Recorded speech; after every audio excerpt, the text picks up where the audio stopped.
Chapter 6. Learning to Like School. Life at Lowood no longer seemed so hard as spring approached. We enjoyed walking and playing in the surrounding countryside. But with fog lying constantly in the valley, it was not a healthy place for a school.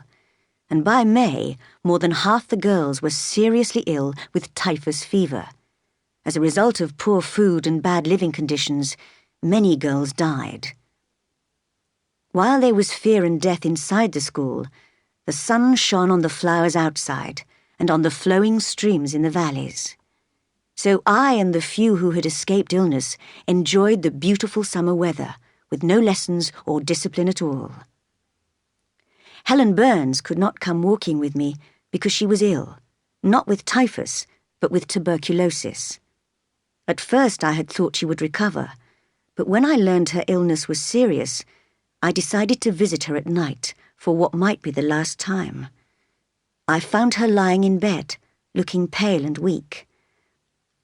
"You've come to say goodbye," she whispered, coughing. "You're just in time. I'm going soon." "Where, Helen? Are you going home?" I asked. "Yes, to my long home, my last home." No, Helen. I was crying at the thought of losing her. "Jane, your feet are cold. Lie down with me and cover them with my blanket."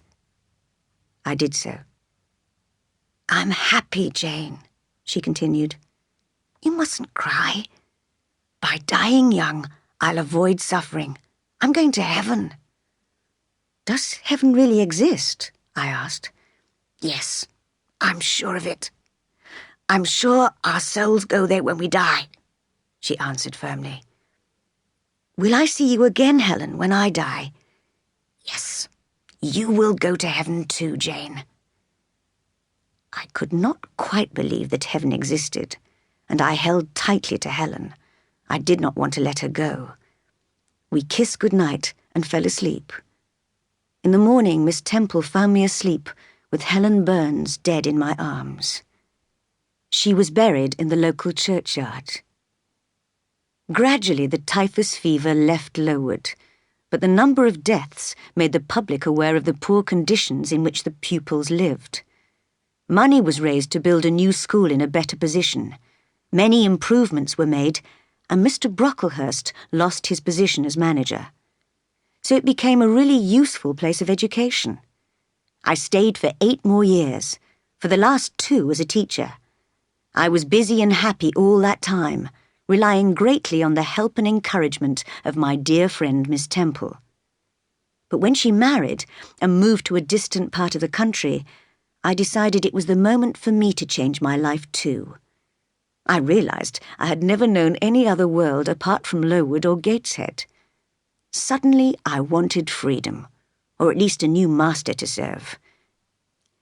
So I advertised in a newspaper for a job as a governess.